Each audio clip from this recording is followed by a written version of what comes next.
I'm joined today by just an amazing group of Iranian women. I'll start by introducing myself. I'm a journalist and a filmmaker, and also with The Meteor. I'm part of the collective, but also now working with the team.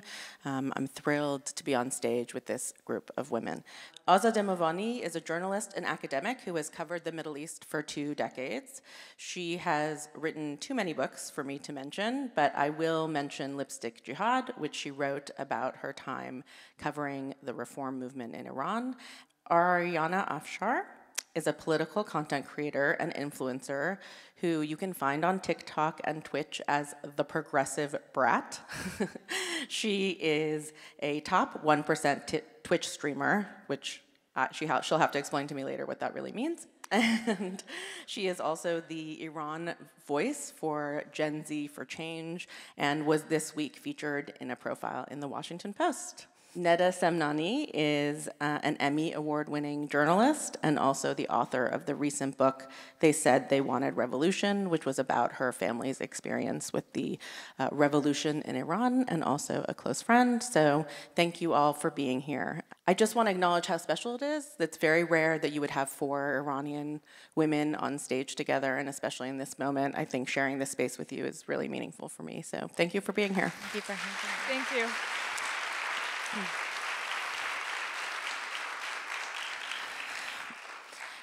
So Azadeh, I want to start with you. I think for many people who haven't been following kind of what's happening in Iran, this moment feels like a spark that's just occurred.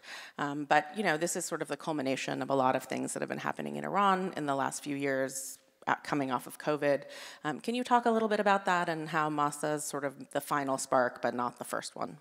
So yes, absolutely. What we're seeing unfold now, I think reflects years of grievance, anger, frustration with many of the failures and the lack of accountability that people are out protesting. We can sort of rewind and look at protests around poverty and lack of wages and unpaid wages and economic grievances in 2019, protests in 2009 against the perception of a stolen revolution and electoral fraud with specific political demands, protests in 1999, I'm not mentioning all of them, but against the closure of an independent newspaper. So really there's a sort of arc of protests that has spanned the last certainly 20, 30 years. And I think this is the first time that gender equality and demands around women's rights have been at the very forefront. I think it's distinct because there's just a frustration, a rage at there being no space anymore in formal politics to take forward demands. How can people communicate their anger and their frustration and their fundamental demand for change in any way other than street protest? And so I think it's, at the same time, a continuation of a very long struggle, a societal struggle, really, of Iranian women against their culture, against patriarchy and government, and also frustration at this political moment, which seems so bleak. Yeah, that makes sense. I mean, I think the political moment is relevant, right? Because there is a new leader in Iran who is very hardline and has really sent the morality police back into the streets and has been cracking down. I think Azadeh sort of touched on this, Neda, but this does differ from these previous movements in significant ways, partially because just the average age of the people being taken in by the government are 15 or 16 years old. What are the conditions on the ground that have sort of made this moment so incendiary? I don't think that we fully know what's happening because of the information crackdown, which is certainly not what it was in 2019, but is still there. My sense from my reporting is that it's, in some areas, life has to go on like normal. But in a lot of places, people are, literally out there fighting for their lives. So I think, you still hear people talking about this as if it's a protest movement, and I think that's actually a wrong framing. This is a very real revolution. And revolution or violent uprising. The reason why I'm saying that is because you have a government that's using tools of war against its people. It's really hard to know that people are using rape as a weapon of war, that they're, rounding people up at hospitals. And you're right, the average age does seem to be, from what I've heard, about, mid-teens, early 20s. And that's, but it's also important to say that it's a broadly supported movement. And I think that's also a little bit different. So you have intersections of generations. You have parents who might not be encouraging their kids to go out on the streets, but certainly aren't stopping some of them. You have intersections of race, of queerness. You have intersections of all sorts of identities. And we can talk more about that. I know Ariana has thoughts. Anyway, I could talk for hours, but that's... Ariana, you actually lived in Iran. You were born here, I think, and spent most of your life here, but your parents moved you back when you were 12 for a year, and that's an experience you describe as quite traumatic. And I think it's really hard for people who haven't experienced what it's like to be in Iran and wear a hijab to understand why that can feel like a constant humiliation. So I'd love for you to just describe that a little bit for the audience. Oh yeah, absolutely. So I was born and raised in America, and for some reason my parents thought it was the perfect idea to just pack everything and move to Iran when I was in 8th grade. And at first it was kind of fun. I was like, oh, I get to pick what scarf I want to wear, and okay, I get to go out. Like, there's street vendors. It was cool. But then after 2 months, it really started to hit me that, okay, something's not normal, right? And so I was confused, and my parents never taught me anything about Islam because of 9/11. They were scared. And so I grew up culturally Muslim, but I didn't really even know what that was about. So I was just like all around confused.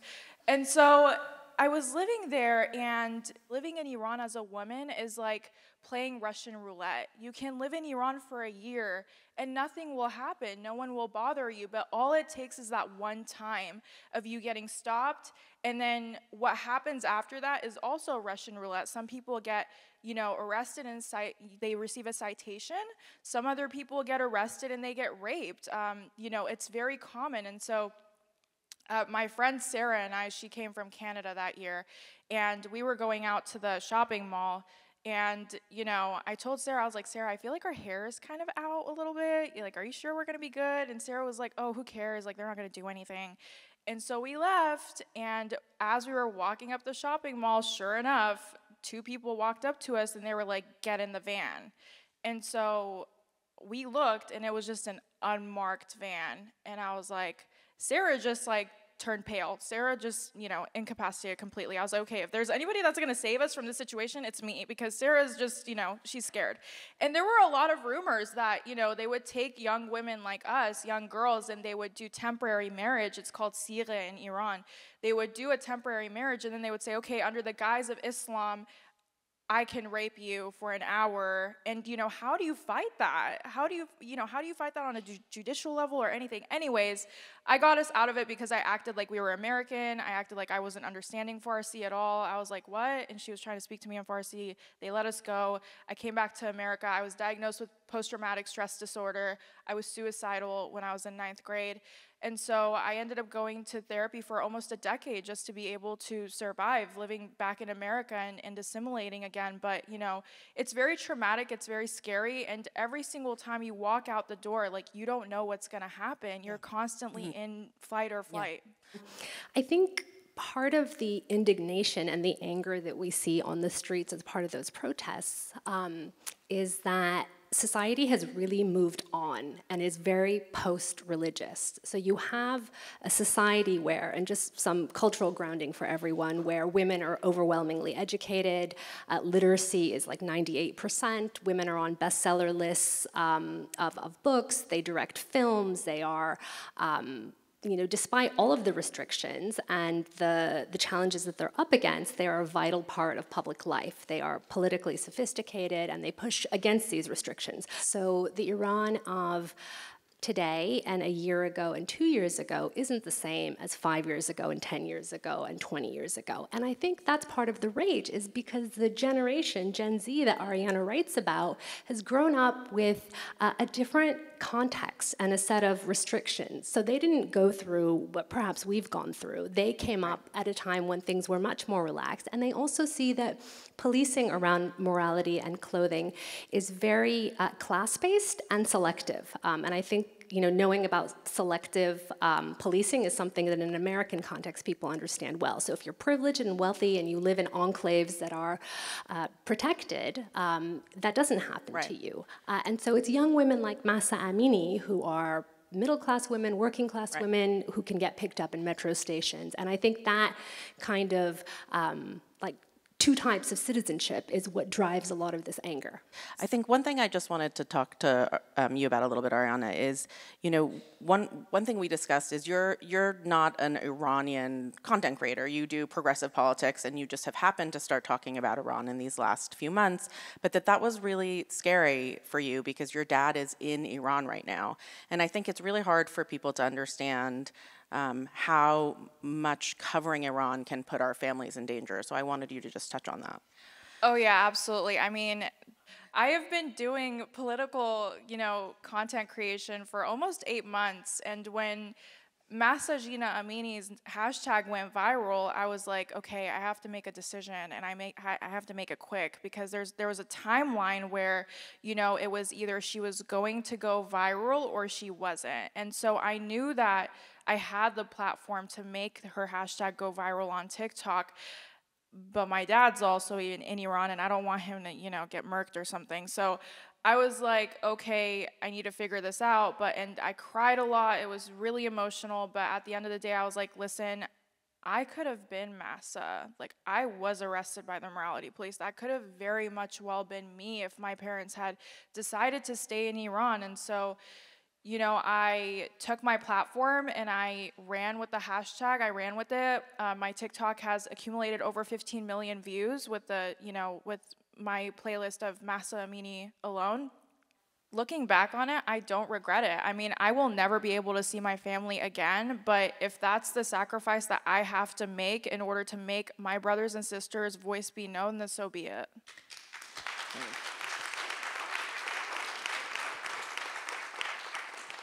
The power of social media, I think, can't be understated, and how it's being used by this specific generation. It's a truly global generation.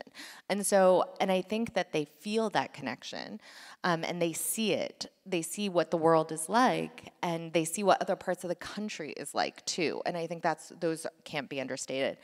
And then I think the mental health part of it, which Azadeh and Ari both talked about, is incredibly important. You have to understand that mental health is a real crisis in Iran. We talk about it in the US, but we're talking about something like upwards of 67% of people in Tehran, for example, have serious clinical depression. And so if you, as en masse, as a collective, don't feel hope, then what happens? You either lay down and give up, or it doesn't matter, because anything has to be better than this. Obviously, I'm painting with broad brushes, but I do think those are two things to also consider as you're watching.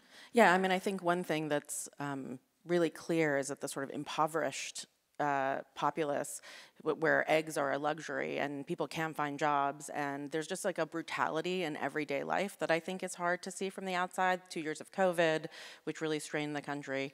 I think, I just want to end by sort of asking each of you what you think comes next. If you're feeling hopeful, Azadeh, I'm going to start with you. What can or should the world do with Iran? I mean, I suppose I would say that it's hard to support a women's feminist movement like that, and at the same time enact policies that harm women's well-being. So if you want to think about what will meaningfully make the lives of women and girls better, it's not being pauperized. It's not having not enough to eat, which fuels child marriage, it fuels pulling girls out of education, it fuels what you see in countries that are crushed, Venezuela, Syria.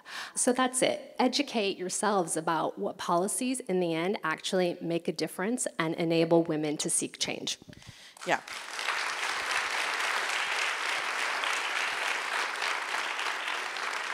Ari, as our Gen Z representative, do you feel hope? I mean, you're the generation that just saved the midterms. Do you think that you can save Iran? I think that's a great question, and to any Iranian or non-Iranian, I think it's valid to feel a feeling of hopelessness. We all know that revolutions do not happen overnight. Revolutions take time. It takes, unfortunately, a lot of lives, and many people starving and just struggling. But now we're seeing a huge, not just like national resistance in Iran, but a global resistance around a government that's just very oppressive. So I do want to end it on this. Feeling hopeless is okay, but also understanding that this is completely unprecedented. Nobody expected this, and that the Iranian women, I might be a little biased, but we are incredibly resilient. We are powerful. We have been warriors for thousands of years, and I know in my heart that they will be able to break free. It just might take a little longer than we would like it to. Thank you all so much. I really appreciate this.